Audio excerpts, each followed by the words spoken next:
Ahora, pero tiene un problema de eh,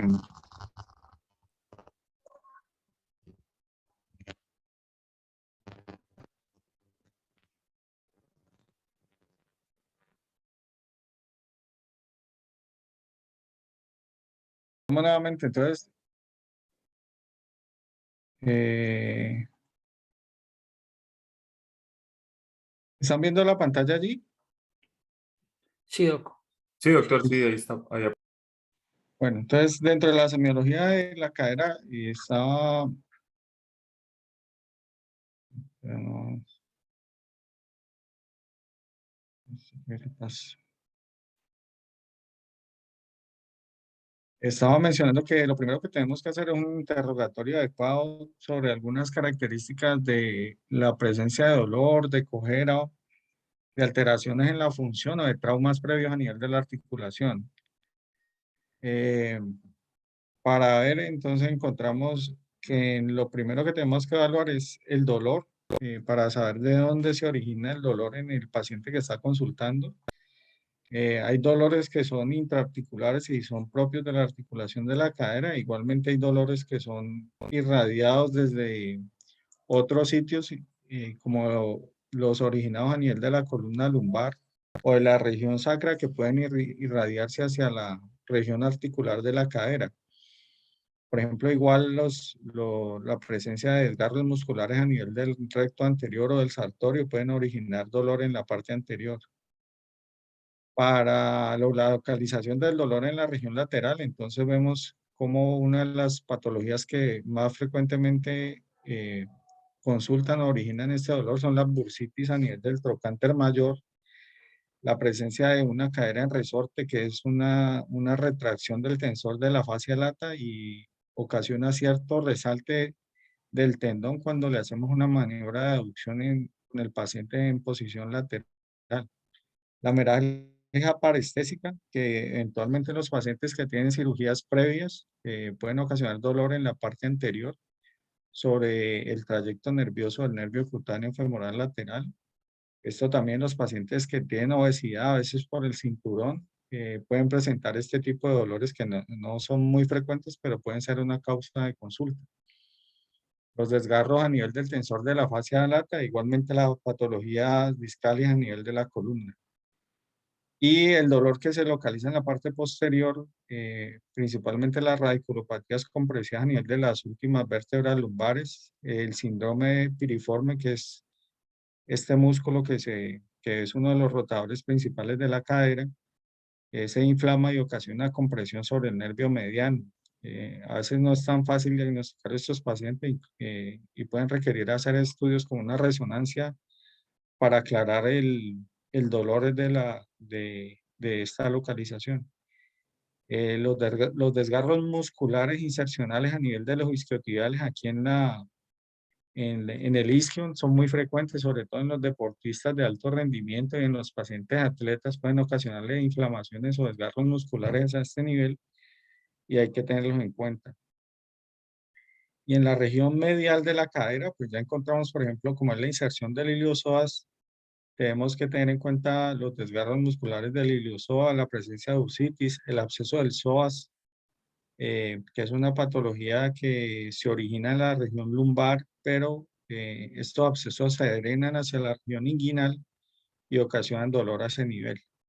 Y las artritis sépticas a nivel de la articulación de la cadera.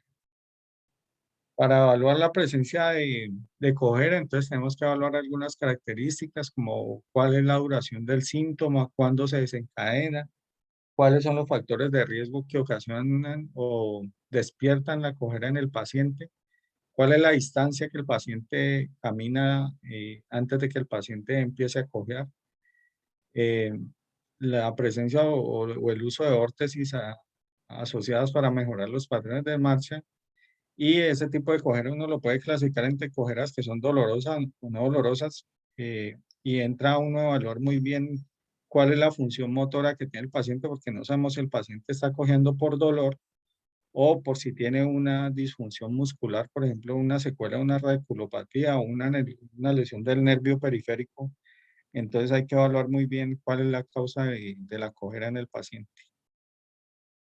Si entramos a evaluar los pacientes que tienen cojera, de acuerdo a los rangos de edad, pues hay unas patologías que pueden ser características para cada paciente, para cada rango de edad. Entonces, por ejemplo, encontramos niños que tienen entre 1 a 5 años de edad. Las patologías más frecuentes que pueden ocasionar cojera, y lo primero que tenemos que pensar es que el paciente pueda tener una luxación congénita de la cadera. Entonces, si es un niño que está iniciando la marcha, tiene 1 año y medio, 2 años, y empieza con cojera, lo primero que tenemos que hacer es tomar una radiografía de la cadera y ver que tenga una articulación congruente para descartar, sobre todo si es mujer y sobre todo aquí en Colombia, hay que hacerle tamizaje a todos los pacientes entre los 6 meses y antes del año para ver si hay presencia de alteración en la formación de la cadera. La presencia de infección, a veces los niños presentan traumas que aparentemente son de baja energía y con el paso de los días, entre la segunda y tercera semana pueden desarrollar cuadros infecciosos asociados a traumas simples de la cadera.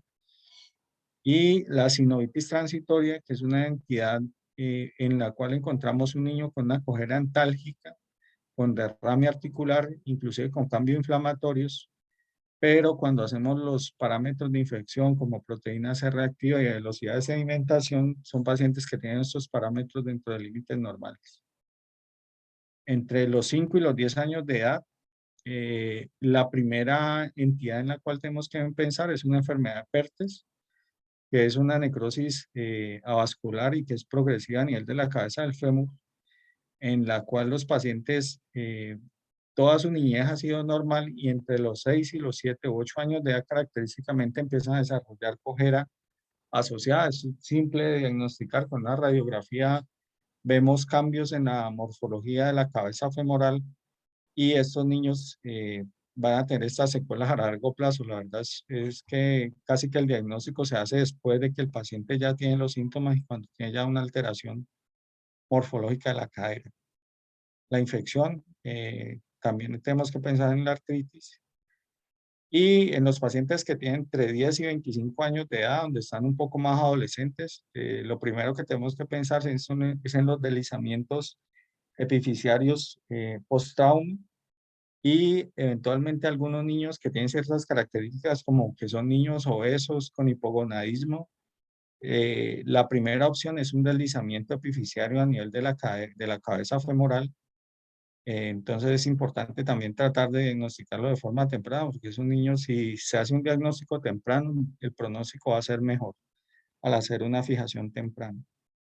La presencia de trauma, la presencia pues, de secuelas de accidentes de tránsito pueden generar también a este nivel alteraciones en la marcha. Y entre los 20 y los 50 años de edad, pues ya encontramos que ya pueden haber cambios de artrosis secundaria, generalmente asociados a problemas de displasia de cadera o a traumas previos. Y para los pacientes de más de 50 años de edad, la artrosis de la articulación como la principal causa de dolor y con motivos de consulta. Si entramos a evaluar cuál es la limitación funcional del paciente, pues entonces entramos en primero a ver qué tanto se comprometen las actividades de la vida diaria del paciente, cuál es la distancia que puede el paciente caminar, cuál es la capacidad que tiene el paciente para sentarse, para movilizarse y para utilizar algunos medios de transporte. Esta es una de las escalas funcionales de dolor para evaluar qué tanto se puede movilizar el paciente. Pues, realmente hay muchas escalas, uno tiene que tratar como de utilizar la escala más simple y tratar de tener disponible si está haciendo una evaluación para algún trabajo clínico investigativo, escoger la escala que más sea acomode o más fácil que sea para tabular los datos. Pero realmente dentro de la forma práctica es básicamente eso, o sea, saber qué tan comprometidas están las actividades de la vida diaria y qué tanto puede hacer el paciente en el día a día de las actividades, porque eso nos permite tomar decisiones respecto a cuál es la conducta en el tratamiento. Respecto al trauma, pues las fracturas, los desgarros y la luxación es lo que tenemos que ver, ¿no? Al examen físico, en primer lugar, pues en la inspección, la palpación y las maniobras especiales de evaluación de estos pacientes. Entonces, al inspeccionar un paciente, ¿qué podemos evaluar? ¿Cuál es la posición de la pelvis? Si tiene alguna basculación pélvica. Aquí, por ejemplo, vemos este niño tiene una simetría muy asociada a una escoliosis, a un miembro inferior que está hipotrófico. Hacemos una localización de las espinas ilíacas, ya sea las posterosuperiores o anterosuperiores, y evaluamos la basculación pélvica con el paciente pues descubierto de ropa, ver cuáles son los acortamientos que tienen, como en este caso, y evaluar si esas basculaciones de la pelvis son fijas o si se pueden compensar. Por ejemplo, podemos colocar debajo del miembro inferior más corto un alza, y con eso vemos si la deformidad es fija o, o es una deformidad que se puede corregir. Entonces eso también pues nos hace pensar si el paciente va a necesitar, antes de hacer una corrección de la extremidad, adicionalmente una corrección postural a nivel de la escoliosis. Pues miren, por ejemplo, aquí es una deformidad pues que es flexible. Mire, al corregirle la altura del paciente, el paciente compensa.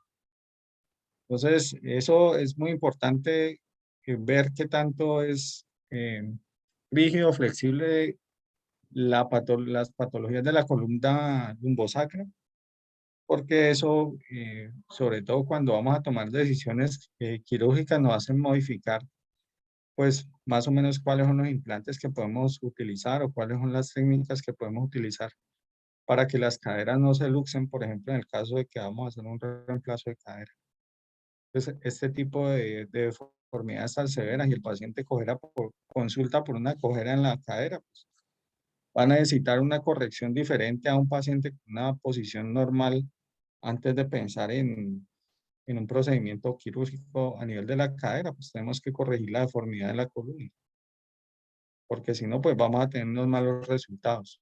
Esta es una posición muy característica para los pacientes que tienen fracturas del fémur y proximal, en el cual el paciente tiene un acortamiento, una rotación externa en la extremidad, y eso pues nos va a indicar que el paciente tiene alguna patología a nivel del fémur proximal, ya sea una fractura intertrocantérica, subtrocantérica, y eventualmente vamos a encontrar este tipo de posición que es una luxación anterior de la cadera, en el cual el paciente tiene la extremidad en abducción, en rotación externa, y tiene incapacidad para la extensión de la pierna. Contrario a esta posición, que es una posición clásica que se ha escrito en los libros de semiología, que es la maniobra del banista sorprendido, que corresponde a una luxación posterior de la cadera. Entonces, si ustedes pueden ver, es una posición completamente diferente. Esto es una luxación anterior de la cadera y esto es una luxación posterior. ¿Eso de qué diferencia? En el sentido en que se hacen las maniobras de reducción de las caderas. Lo importante es que uno sepa que si un paciente llega a urgencias con la cadera en esa posición, dolor y deformidad, con imposibilidad para extenderla, donde no se puede reducir, lo primero que hay que pensar es que la cadera puede estar luxada y hay que tomar al menos una radiografía de la cadera, porque las reducciones de la cadera tienen que hacerse antes de 6 horas. Este es un signo mm, también que se ha escrito a lo largo de la literatura, es una maniobra de Trendelenburg, donde se coloca el paciente en un apoyo monopodal. Básicamente es una maniobra donde se evidencia una insuficiencia del glúteo medio, que quiere decir que si paramos al paciente en el, perdón, si paramos al paciente en el pie derecho, como en este ejemplo, el glúteo medio debe tener la capacidad de mantener la cadera del otro lado alta, ¿ya? Si la cadera se cae, como en este ejemplo, es un Trendelenburg positivo. Miren, por ejemplo, cuando el glúteo medio es suficiente, puede sostener la pelvis al mismo nivel. Esto es una maniobra negativa, quiere decir que el glúteo medio es suficientemente fuerte para que el paciente tenga un patrón de marcha normal. Es muy importante porque una de las principales causas de cojera es la insuficiencia del glúteo medio, ya sea por trauma, por lesiones musculares o por cirugía.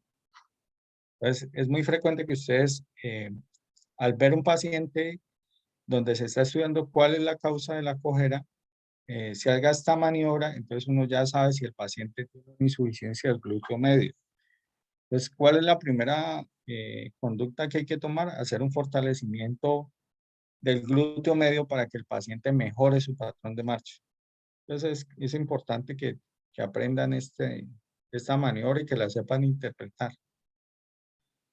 En la marcha, pues evaluamos lo que les mencionaba, la cojera por la rigidez articular, por la espasticidad, por si es alguna insuficiencia muscular, una debilidad muscular, o si tiene una marcha de Trendelenburg, que es una marcha por cojera del glúteo medio, o si el paciente es una marcha por cojera por una neuropatía periférica que no está relacionada con la cadera. Entonces ya vemos la inspección, vamos a ver la palpación, entonces vamos a empezar a tocar y a ver cuáles son los puntos dolorosos que puede tener en la cadera. Entonces vemos si es la espina ilíaca anterosuperior, que es donde se inserta el sartorio en la cresta ilíaca, si tiene dolores a nivel de la sínfisis púbica, el tubérculo púbico, la espina ilíaca posterior superior o a nivel del trocánter mayor. Entonces, ya empezamos a ver si es que la causa del dolor en la palpación corresponde a algún punto de inserción muscular o una tendinitis por el dolor. Entonces, buscamos los puntos dolorosos y tratamos de evaluar cuáles son las posibles estructuras que están ocasionando dolor a este nivel. Por ejemplo, a nivel del trocánter mayor, yo creo que uno de los principales motivos de consulta y cuando entramos a evaluar el paciente es que podemos encontrar una bursitis. La bursitis no solamente es a nivel, sino que hay unas bursas que están a nivel de la línea hilopectínea, una bursitis isquiática, que es donde se insertan los isquiotibiales, que es muy frecuente en los pacientes deportistas. Entonces entramos a buscar cuál es la bursa que está inflamada.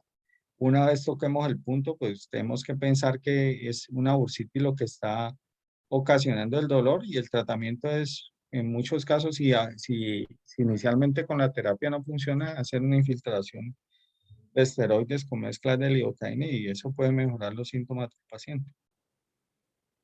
Ya una vez hacemos la inspección, la palpación, entramos a la evaluación de la función de la movilidad. Entonces, vamos a ver cómo es la movilidad articular que tiene el paciente y para eso pues ya hay unas maniobras especiales. Evaluamos la parte muscular, hacemos una medición longitudinal de la extremidad para ver si el paciente tiene una cojera por un acortamiento de alguna de las extremidades y algunas maniobras especiales que vamos a mencionar. Entonces, lo primero es evaluar la movilidad articular. Entonces, siempre tratamos de bloquear la pelvis cuando estamos haciendo las maniobras de movilidad de la cadera, de flexión, extensión, abducción y rotación externa para ver que el paciente no compense los movimientos de la cadera con los movimientos de la cintura espinopélvica. Entonces, en flexión podemos encontrar que la cadera normalmente tiene flexión hasta 120 o 135 grados, refleja la cadera contralateral y si el paciente cuando hacemos esta maniobra de flexión levanta la cadera del lado contrario, al hacer esta flexión extrema es porque el paciente tiene una deformidad en flexión, que es el signo de Thomas positivo, o sea, que es una contractura muscular de la cadera del lado contrario. Con el paciente en decúbito prono hacemos una evaluación de la extensión de la cadera, eso nos ayuda también a bloquear el movimiento de la pelvis. Encontramos que el arco de movilidad puede ir de 0 hasta 30 grados con la rodilla en extensión completa. Hay algunos casos donde pueden haber arcos de movilidad mucho mayores, pero esos pacientes ya tienen algunos problemas como escoliosis asociada o una hiperlordosis, o algunos casos que la basculación pélvica sea la que ya ocasiona que estos arcos de movilidad sean mayores. Por eso es importante tener en cuenta que al hacer esta evaluación hay que tratar de fijar la pelvis contra la camilla. Entonces, igualmente hacemos las maniobras de abducción, de aducción, donde encontramos que la abducción en extensión está entre 0 y 45 grados, que es básicamente esta maniobra que estamos viendo aquí, donde el paciente desde el eje, desde la línea media hacia afuera, tiene un arco de movilidad entre 0 y 45 grados. Y en aducción, pues ya hacemos movimientos de aducción que van de 60 hasta 70 grados, donde el paciente pues puede pasar la línea media y tiene unos arcos de movilidad mucho mayores, ¿ya? Entonces la abducción, pues vemos como desde la línea media hacia afuera es donde se mide, ¿ya? De entre 45, de entre 0 y 45, 0 hasta 50, pues eso puede variar un poquito ahí de acuerdo al libro de semiología que busquen, pero básicamente es lo que están evaluando. En aducción, igual, fijar la cadera y ya hacemos o podemos cruzar la línea media y los arcos de movilidad pues se amplían un poco más. Las rotaciones, se puede evaluar la rotación en flexión o en extensión. En flexión, perdón, en supinación.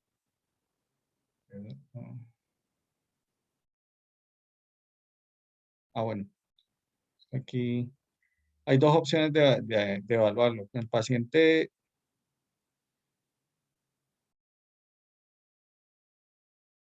podemos hacer esta maniobra simple de solamente hacer rotación de la cadera en extensión. Esto nos da unos arcos de movilidad que pueden estar entre 30 y 30, entre 30 y 35 grados de aducción de rotación interna y una rotación externa que puede ir entre 45 y 60 grados.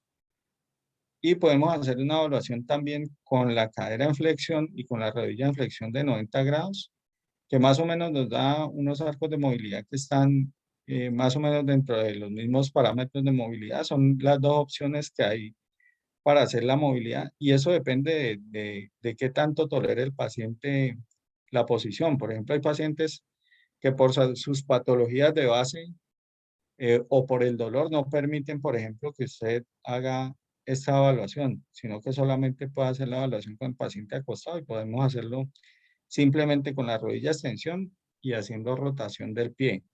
Si el paciente ya lo tolera y estamos más cómodos, pues puede hacer en flexión de 90 grados e incluso si el paciente solamente tolera la posición sentado, hacemos la evaluación con el paciente sentado y hacemos los mismos movimientos de rotación interna y de rotación externa de la cadera.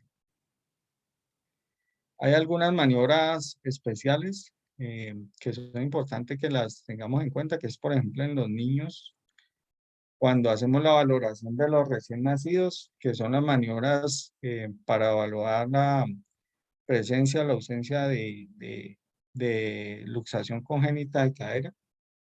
La maniobra Ortolani, que es la reducción de una cadera que está luxada, o sea, cuando hacemos aducción y rotación interna, la cadera entra, la cadera reduce y uno siente el chasquido.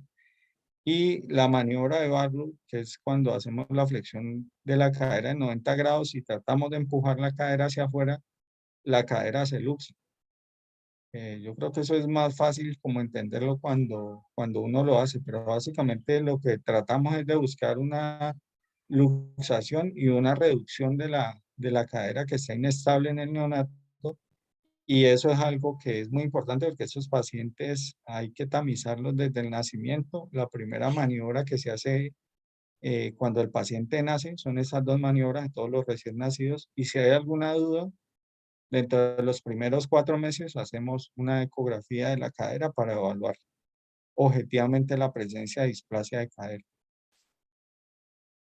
Otra de las maniobras especiales que se ha escrito en las patologías articulares de la cadera es la presencia del signo del psoas, que es el paciente ingresa básicamente con la rodilla y la cadera en flexión y no tolera la extensión de la extremidad. ¿Por qué? Porque a nivel del psoas se genera una colección de pus y cuando el paciente hace extensión de la cadera le aumenta el dolor. Eso es característico y casi que es patognomónico de las infecciones a nivel del músculo psoas. Es importante que lo tengan en cuenta. Y el test de Ober, que es otra de las maniobras especiales a nivel de la cadera, es una maniobra en la cual el paciente coloca de lado y la cadera se deja caer con esta extremidad en flexión, normalmente es positivo cuando la cadera permanece en esa posición. O sea, hay una retracción del tensor de la fascia lata y el paciente básicamente lo que le impide hacer una abducción de la cadera es la retracción muscular que tiene. Esta es la maniobra de Eli que se ha escrito para evaluar las retracciones del tensor y del recto femoral cuando el paciente tiene dolor en la parte anterior de la cadera. Otras maniobras que son importantes para evaluar la articulación de la cadera son las maniobras de pinzamiento femoroacetabular. Básicamente es una alteración entre la articulación de la cadera y el acetábulo, en el cual la morfología de la cadera hace que cuando el paciente hace aducción y rotación interna a nivel de la cadera, como en este caso, se presente un choque entre la cabeza del fémur y el acetábulo. Por eso se llama pinzamiento. De igual forma, podemos obtener este pinzamiento haciendo el movimiento contrario, que es aducción y rotación externa, y eso dependiendo de cuál sea el sitio de la cabeza femoral que está chocando con el acetábulo. Y algunas maniobras, por ejemplo, que nos permiten evaluar el dolor a nivel de la cadera y que nos permiten descartar que el dolor no es de la cadera, sino de la articulación sacroiliaca, es la maniobra de Patrick, en el cual se coloca o se fija la pelvis, se coloca en 4 la pierna y se hace abducción, tratando de generar el dolor en la región sacroiliaca del lado que está afectado. Y la evaluación muscular, pues ya entramos a evaluar las maniobras de flexión del iliopsoas, en el cual pues vemos aquí, por ejemplo, están haciendo una evaluación de 90 grados contra resistencia, haciendo evaluación del glúteo medio, del glúteo mayor, perdón, haciendo una extensión cuando el paciente está en pronación, haciendo aducción de la cadera, cuando el paciente está de pie, lo podemos poner apoyado contra una camilla o del lado de cúbito lateral haciendo extensión de la cadera y le hacemos contra resistencia. La rotación externa de la cadera, en la cual evaluamos los músculos rotadores externos de la cadera o pelvitorocantéricos. Y la rotación interna de la cadera, donde el músculo, uno de los principales músculos que ayudan es el glúteo menor, que es el que está aquí representado. Y la evaluación de la longitud, donde hacemos una diferenciación entre una longitud aparente y una longitud real. Entonces, si queremos hacer una evaluación objetiva, podemos utilizar el ombligo o utilizar la espina ilíaca anterosuperior y hacemos una medición hasta el malleolo medial. Eso nos permite, pues, descartar el compromiso de la basculación pélvica, digamos, a obtener una longitud real de la extremidad. Y la maniobra de Alice Galeazzi, que es una maniobra donde acostamos al paciente con las rodillas en flexión y evaluamos cuál es la simetría real. Nos permite ver si la simetría es una simetría del fémur o una simetría originada a nivel de la tibia.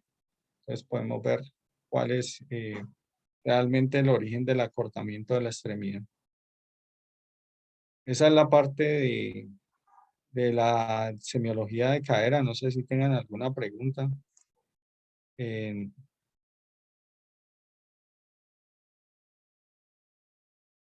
escuchan? Sí, doctor, No, pero todo súper claro. no sé si.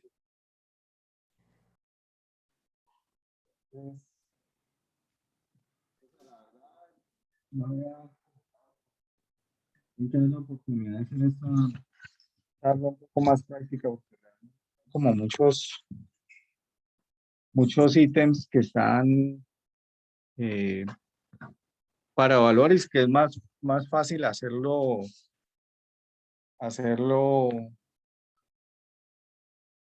de forma práctica. Yo creo que en el momento en que puedan asistir a la consulta, Se podrán aclarar las dudas, no sé si tengan alguna duda respecto a alguna de las maniobras o alguna pregunta respecto al tema. Yo creo que quedó muy claro como este acercamiento a las maniobras y a la semiología de cadera. Pues si no hay ninguna otra duda, pues muchas gracias, doctor Ibarra, por la presentación y por el tiempo. Eh, pues estaremos entonces atentos Pues mira, aquí yo tengo la parte de semiología de rodilla, porque eso es solamente la parte de cadera. No sé si la hacemos de una vez. Sí, doctor, sería Sí, perfecto. y a mí me parece que sería bueno hacerlo de una vez. ¿Listo? Listo. Bueno, entonces, eh, la semiología de rodilla yo creo que eventualmente es un poco más fácil de abordarla dentro del punto de vista de que yo creo que la mayoría ya han podido tener de pronto algún contacto con la patología articular de rodilla porque es muy frecuente. Ahí están viendo. No, doctor. Espera un segundito. Comparto la...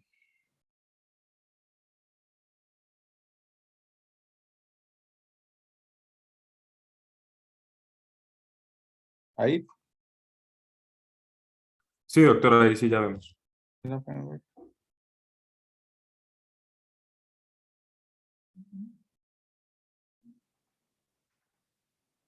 Entonces, igual, básicamente es como tratar de seguir el mismo orden de la anamnesis, la inspección, la palpación, la movilidad y las pruebas especiales de la articulación. Entonces, en primer lugar, pues entramos a evaluar la parte del dolor, los antecedentes de trauma, las deformidades, la presencia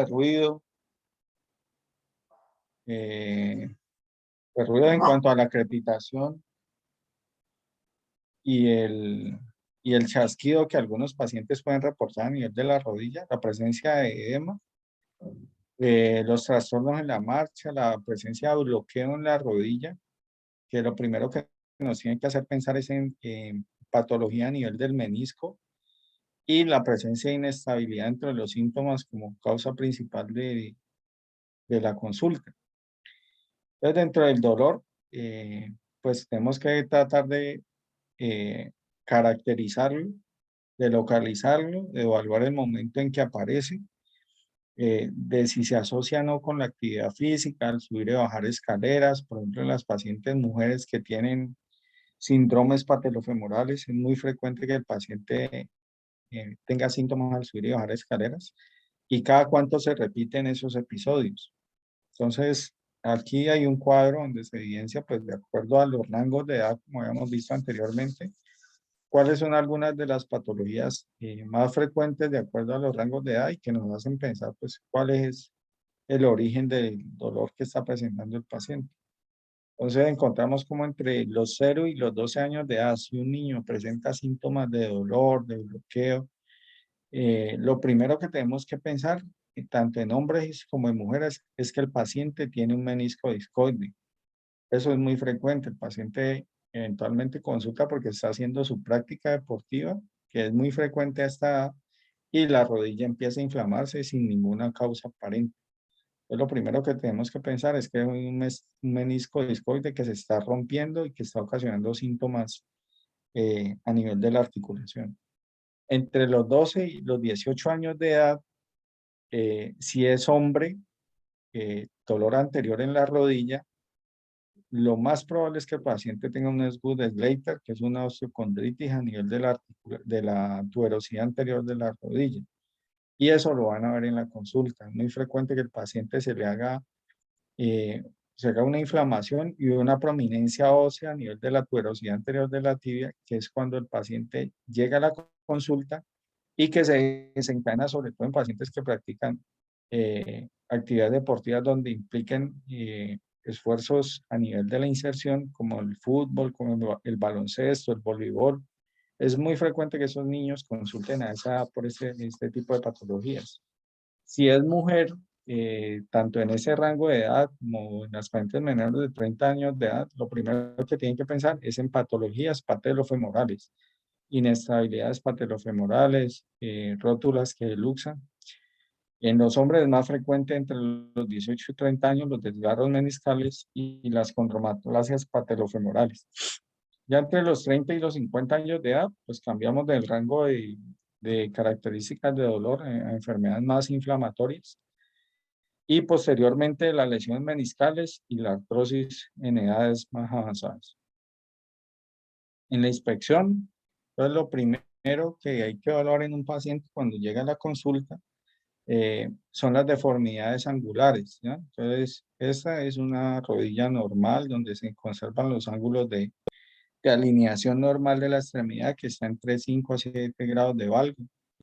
Y aquí pues ya hay una deformidad extrema para tratar de deformidad, de explicarles. Lo que clasifica la deformidad es hacia dónde va la parte distal de la extremidad, en la rodilla. Entonces, por ejemplo, si uno evalúa aquí, valgo es que tiene la deformidad se aleja de la línea media. Entonces, un genu valgo.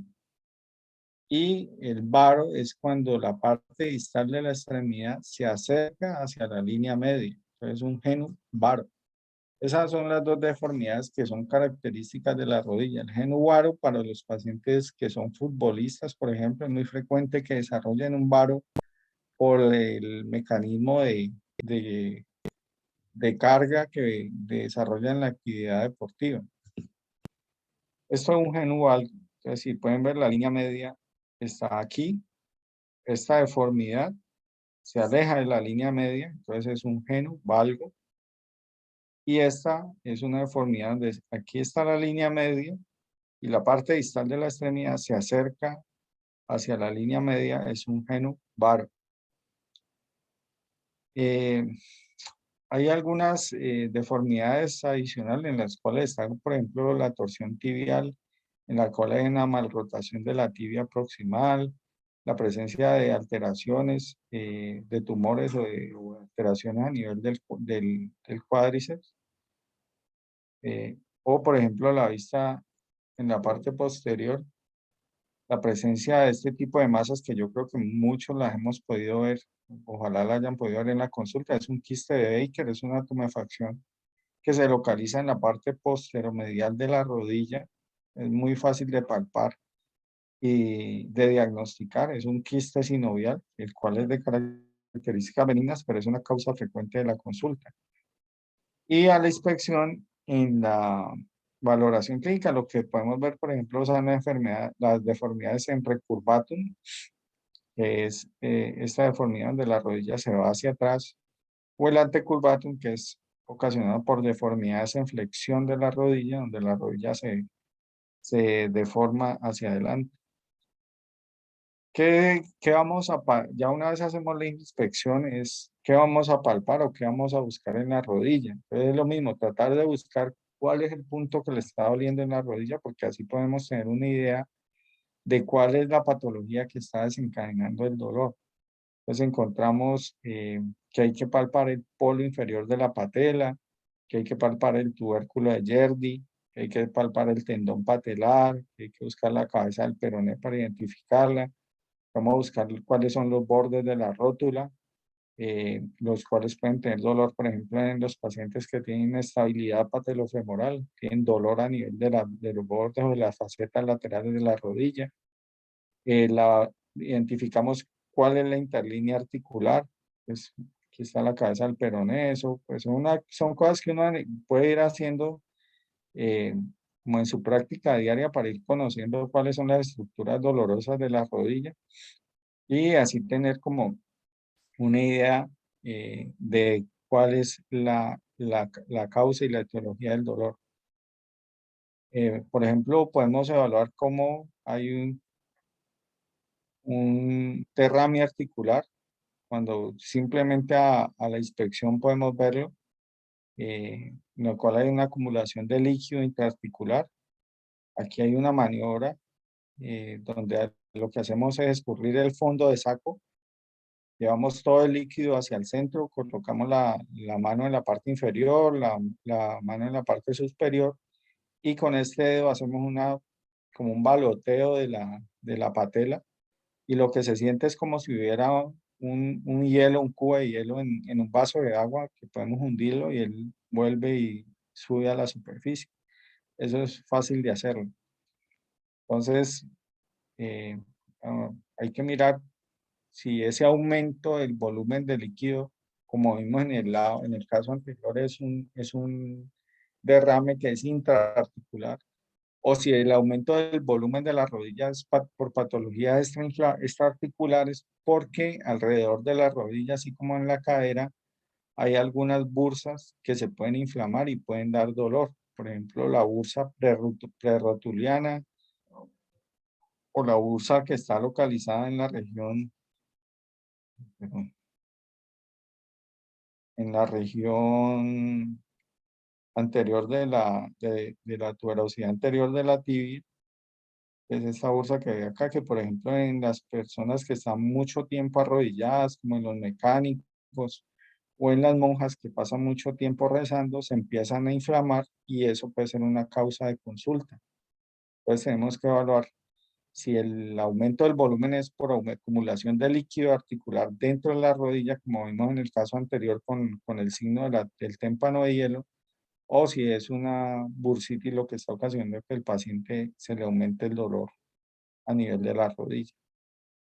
Evaluamos asimismo los arcos de movilidad de la rodilla, en flexión, ¿cuánto es lo normal? Pues de 0 a 135 grados, en extensión de 0 a 10 grados o a menos 10 grados. La rotación interna de la rodilla, que cuando hacemos flexión y extensión, la rodilla rota por su biomecánica internamente. Y en la rotación externa, donde podemos hacer también rotaciones entre 30 y 40 grados en flexión y en extensión. Esos son los rangos que nos permiten la rotación interna y en la rotación externa hacer flexión y extensión de la rodilla. Y hay unas pruebas especiales donde vamos a buscar las lesiones meniscales, 2, las inestabilidades anteriores de las rodillas, 3, las inestabilidades posteriores, 4, las inestabilidades laterales y 5, las inestabilidades patelofemorales. Entonces, para cada patología hay como una maniobra que está escrita.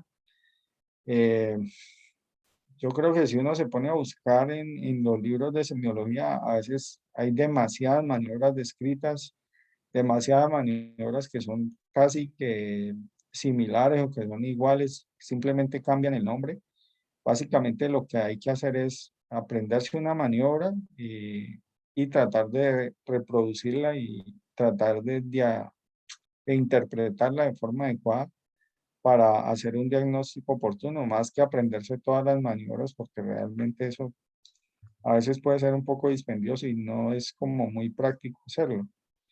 Eh, Esta es un video de una maniobra de McMurray en la cual se hacen para hacer una evaluación de la lesión meniscal, entonces en la cual uno puede hacer, mientras hace flexión y extensión de la rodilla, identifica la interlínea articular y lo que trata es de buscar reproducir dolor y chasquido al hacer estos movimientos. Entonces uno hace eh, rotación circular, haciendo aducción y rotación interna o haciendo rotación externa y haciendo movimientos circulares, tratando de buscar un pinzamiento a nivel de la rodilla que nos permitan diagnosticar si hay una lesión del menisco medial o una lesión del menisco lateral.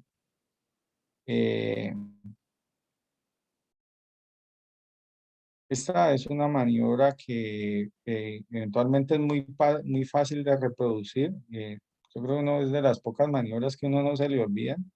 Acuesta al paciente boca abajo y básicamente lo que hace es hacer una compresión axial sobre la rodilla. Ahí estamos viendo que él comprime y hace movimientos circulatorios a nivel del pie que van a reproducir compresión a nivel de la rodilla y eventualmente nos permite identificar muy o más sensiblemente lesiones a nivel del cuerno posterior o del cuerpo del menisco. Es una de las maniobras que se ha descrito. Esta es otra maniobra que se ha descrito para las lesiones meniscales, es la prueba Steinman 1 y 2, así aparece, Steinman 1 con la rodilla en flexión de 90 grados, uno trata de hacer rotación interna y aducción, en ese momento trata de ocasionar o de reproducir un dolor, entonces el dolor ya es en la región lateral, pues va a hacer o sugerir que tiene una lesión del menisco lateral, o hacer rotación externa y abducción y ver si en la línea, en la línea interarticular se produce dolor en la parte medial y eso sugiere una lesión del menisco medial. Ya ahí está en más 2, es simplemente hacer las mismas maniobras de rotación externa y abducción, pero se le adiciona extensión de la rodilla. Eh, pasamos una vez, ya evaluamos la parte meniscal, entonces pasamos a ver cuáles son las pruebas de inestabilidad que son como más frecuentes. Esta es una maniobra que a veces no es tan fácil de diagnosticar y evaluar. Es la maniobra de la grada o el stop off, donde hay una pérdida de la posición de la tibia. Básicamente, uno para diagnosticar una lesión del cruzado anterior, primero tiene que descartar que el cruzado posterior esté bueno. Entonces, siempre lo primero que uno hace es ver que el signo de la grada esté presente. Porque si no, si tiene una lesión del cruzado posterior, la rodilla va a estar subluxada en 90 grados y cuando hacemos la maniobra del cajón, lo que estamos haciendo es una reducción de una lesión del cruzado posterior. Esta yo creo que es la maniobra que más hemos visto, es una presencia de una lesión del cruzado anterior donde la rodilla se desliza hacia anterior. Con la rodilla en 90 grados, fijamos el pie y hacemos una tracción anterior de la tibia con las dos manos posicionadas a nivel de la tuberosidad para mejorar la estabilidad ahí en ese nivel. Y vemos que es un cajón anterior. Eso es sugestivo de una lesión del cruzado anterior. Esta es una maniobra denominada slocum, en la cual lo que nos permite es ver las inestabilidades de la esquina posterolateral o posteromedial. Eh, hay dos formas de hacerlo. Aquí lo estamos haciendo, evaluando la esquina posterolateral, la cual se rota externamente la rodilla y se evalúa qué tan competentes son las estructuras de la esquina posterolateral. Esta es en rotación externa y esta es en rotación interna. Entonces aquí estamos evaluando las estructuras de la esquina posteromedial.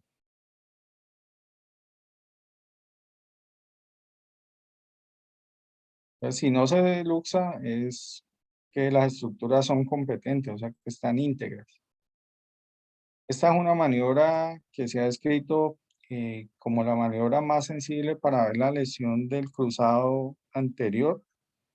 Se llama el pivot shift, en el cual se hace una maniobra de extensión, rotación interna, aducción y extensión. Entonces lo que se ocasiona es como una reducción de la subluxación posterior de la rodilla. Se busca como un resalto que se ocasiona cuando se hace la extensión de la rodilla y es para diagnosticar lesiones del cruzado anterior.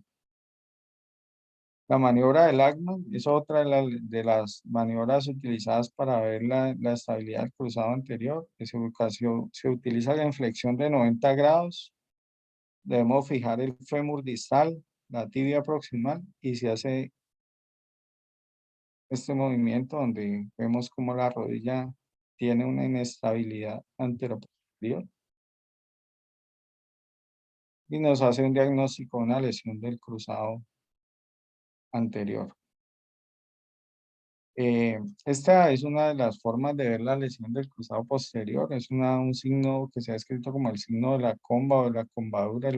El paciente en flexión de cadera de 90 grados y flexión de rodilla de 90 grados, hay una pérdida de la posición normal. La tibia debería estar a este nivel. Aquí si uno trata de palpar no hay signo de la grada y la tibia está luxada hacia posterior. Pues eventualmente algunos libros que dicen que uno pudiera en este tipo de paciente pedirle que contraiga el músculo cuádriceps y uno vería que se hace una reducción anterior de la tibia, pero pues eso es como algo más anecdótico que no es tan fácil de evaluar. Y la presencia de bostezos, en los cuales hacemos una calificación de 1 hasta 3 grados, en la cual vemos como de acuerdo a qué tanto se abre la articulación, es que uno dice que es grado 1, grado 2 o grado 3. Entonces, si no hay ninguna apertura de la articulación, que no tiene ningún bostezo, un grado 1 entre 1 y 4 milímetros de apertura, un grado 2 entre 5 y 9 milímetros de apertura, y un grado 3, pues ya una apertura entre 10 y 15 milímetros. Eso lo que hace es decirnos qué tan severo es la ruptura ligamentaria del ligamento colateral lateral o el ligamento colateral medial, de acuerdo a qué tanto se abra la articulación. Pues, por ejemplo, aquí es un ejemplo de un bostezo lateral.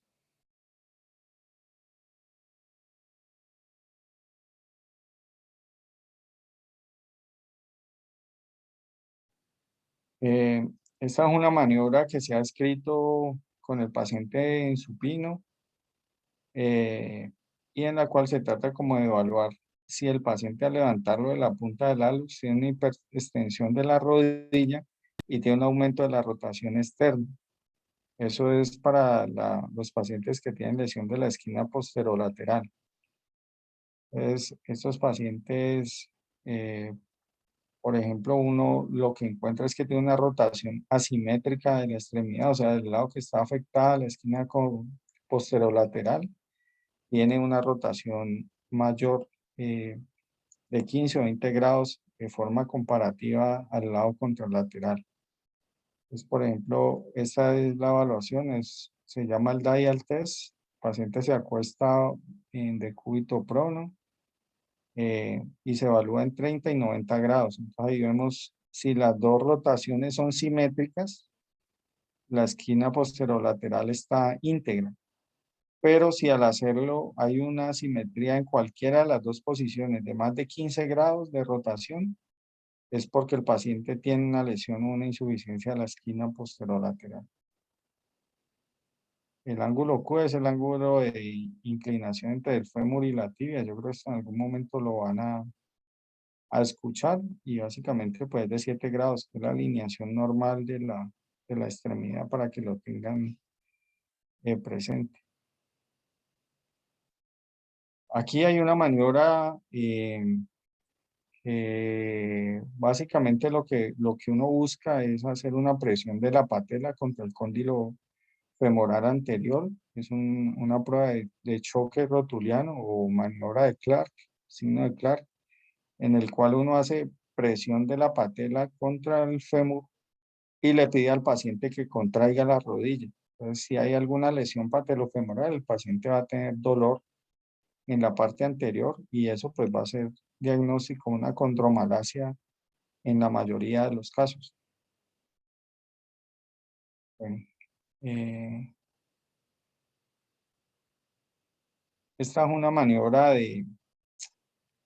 de inestabilidad patelofemoral. Quería mostrarles ahí un poquito de hiperlaxitud ligamentaria. Normalmente no debería pasar más de dos tercios de la articulación patelofemoral, pero pues en estos pacientes hiperlaxos casi que está en el 90, 80, 90% por fuera de la articulación patelofemoral. Bueno, Básicamente esa era como el acercamiento que quería hacerle. No sé si tienen alguna pregunta.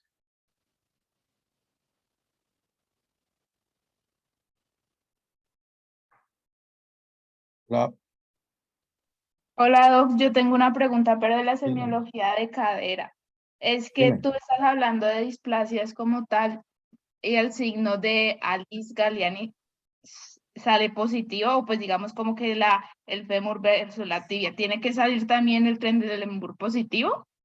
No, no, no. La maniobra de Alice Galeazzi es una maniobra donde te permite ver si el paciente, por ejemplo, si tiene un acortamiento y usted quiere diferenciar si el acortamiento es porque el paciente tiene el fémur más corto o la tibia más corta.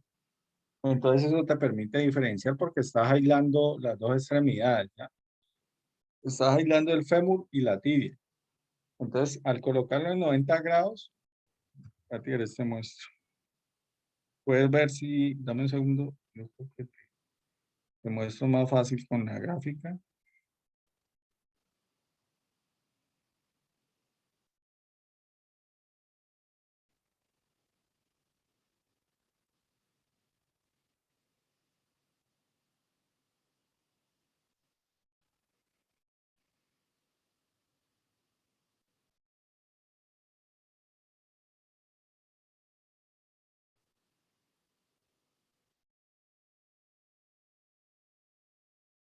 ¿Puedes verla ahí?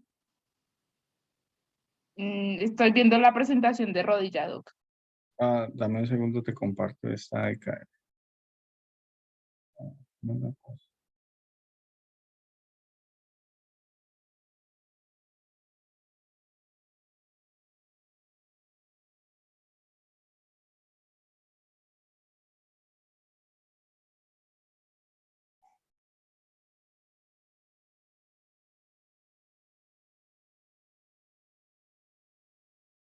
¿Ahí la estás viendo? Sí, Doc. Listo, bueno, mira. Entonces, la maniobra de Alice Galeazzi es una maniobra donde permite diferenciar si el acortamiento que tiene el paciente es del fémur o es de la tibia. Mira, por ejemplo, aquí esta posición. Entonces, si tú colocas el paciente acostado con extremidades en flexión de 90 grados, la rodilla en 90 grados, entonces usted puede ver cuál es la parte que está más corta. Si es el fémur el que está más corto o es la tibia la que está más corta. O son los dos segmentos, ¿sí me entiendes? O sea, si yo acuesto al paciente, el paciente tiene una cojera y lo acuesto en esta posición y el paciente tiene esta simetría, yo aquí puedo pensar que el paciente tiene un acortamiento del fémur, ¿no? Y aquí vemos con relación a la tuberosidad anterior de la tibia, si el paciente tiene igualmente un acortamiento de la tibia, ¿no? O si es solamente el segmento femoral el que es más corto. Porque la posición del fémur es la que nos indica cuál es el segmento de la extremidad que está más corto. ¿Me hago entender? Sí, Doc. O sea, es básicamente diferenciar si el acortamiento es del fémur y de la tibia o es de ambos. Eso es lo que permite esta maniobra. No, no tiene ninguna relación con la de Trendelenburg. Y la maniobra de Trendelenburg es una prueba que es para evaluar la suficiencia del glúteo medio. O sea, es muy probable que un paciente que tenga una secuela de displasia tenga un glúteo medio insuficiente, ¿ya? ¿Qué quiere decir que el paciente tiene una maniobra de Trendelenburg positiva? Entonces, ¿yo qué hago? Tengo al paciente de pie en la pierna que le voy a evaluar el glúteo medio, ¿ya? ¿Qué es lo normal? Que el paciente parado en una extremidad, la pelvis se sostenga al mismo nivel, o sea, esto quede en una línea horizontal. Aquí no está en una línea horizontal, sino que la cadera del lado contrario se cae. Y se cae porque el glúteo medio no tiene la suficiente fuerza para mantener esta cadera al mismo nivel, ¿ya? Esto es una maniobra de insuficiencia del glúteo medio. Eso es lo que evalúa, básicamente lo que evalúa es El glúteo medio de este lado, ¿qué tan fuerte es para sostener toda la pelvis al mismo nivel? Esa es la función del glúteo medio y por eso esa maniobra se hace así.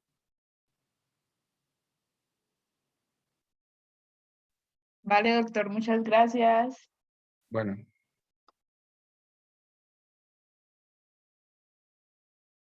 no sé si tengan alguna Doctor, otra pregunta. sí, yo tengo una pregunta. Cuando hay lesiones de los meniscos y se necesita hacer una intervención quirúrgica, digamos, lo que se opta por hacer es, digamos, del pedazo que está lesionado, se corta, se remodela, se reemplaza con otro tejido, ¿qué es lo que, o es dependiendo de qué tan extensa es la lesión? Mira, en las lesiones meniscales, la conducta respecto a cuál es la mejor opción es la del paciente, ¿ya? Entonces, en primer lugar, si el paciente tiene menos